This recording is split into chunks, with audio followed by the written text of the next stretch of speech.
friends, good morning. Before I begin, let us pray.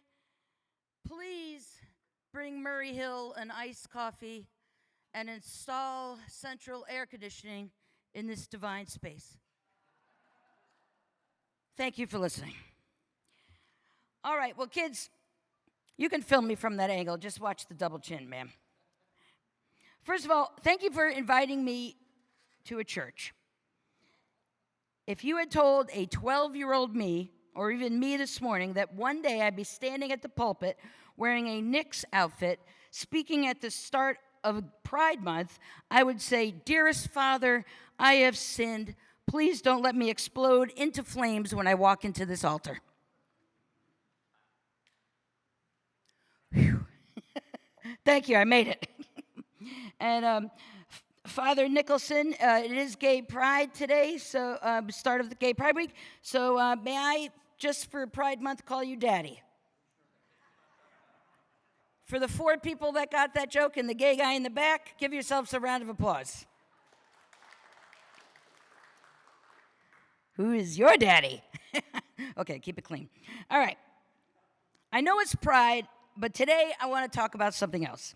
I want to talk about the Knicks. Everybody is talking about the Knicks. I know. Stay with me. Sports and cis men with big, bulging muscles running around, pushing and sweating on each other to get a ball in a basket doesn't sound like gay pride. Actually, now that I say it out loud, it kind of does. But anyway, if you're not a sports fan, don't panic. I am talking about that historic Game 4 comeback, the biggest comeback in sports history. Now, here's what happened. The Knicks looked done. They were down by 29 points at halftime. The energy at the Garden had shifted.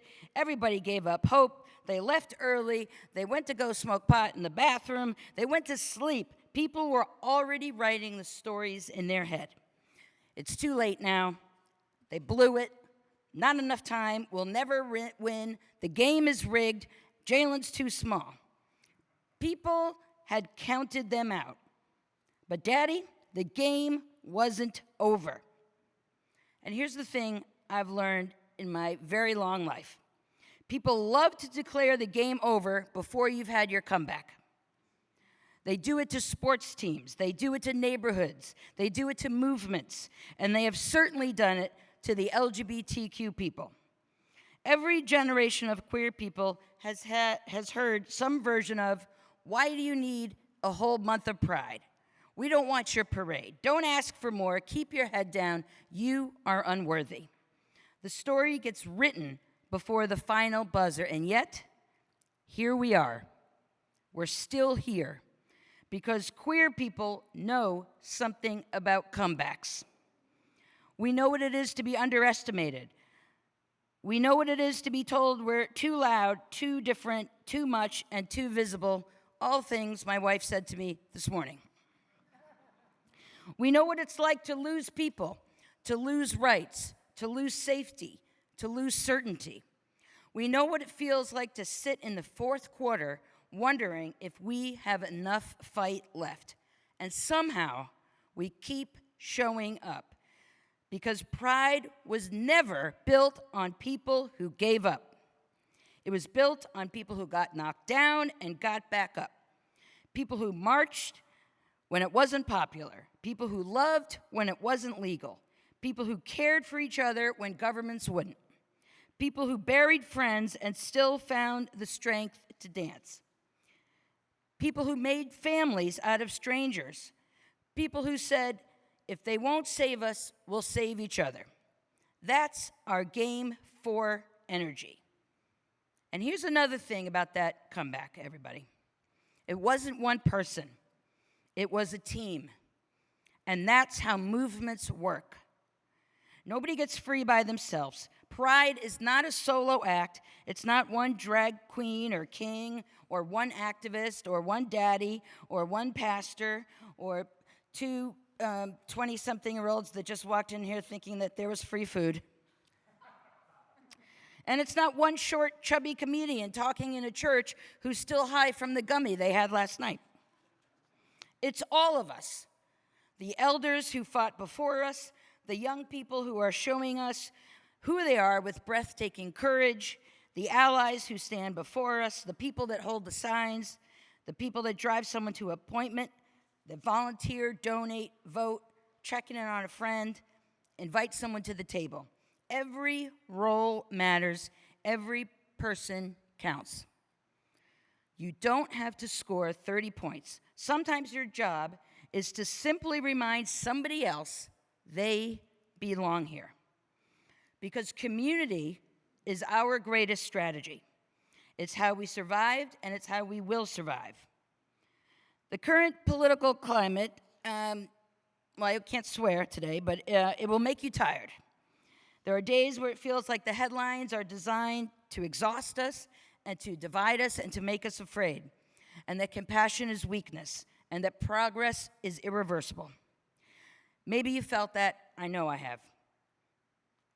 But I want you to remember, the scoreboard is not the whole story. A bad quarter is not the end of the game. Fear is not prophecy. People have underestimated the power of love before. People have underestimated the determination of queer people before, and they were wrong.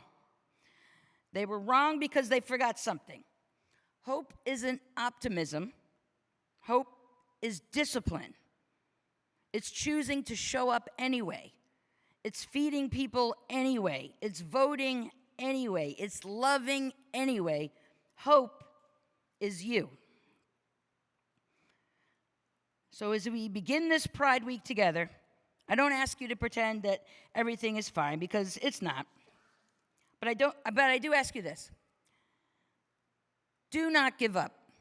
Not on yourself, not on your community, not on the kid wondering if their parents will love them exactly as who they are, not on the elder who fought battles we barely remember, not on the trans people who fear walking in the street, and not on the possibility that joy itself is an act of resistance. Jalen Brunson, and if you don't know, he's the MVP of the MVP finals of the Knicks. He said something after Game 4 that really hit me.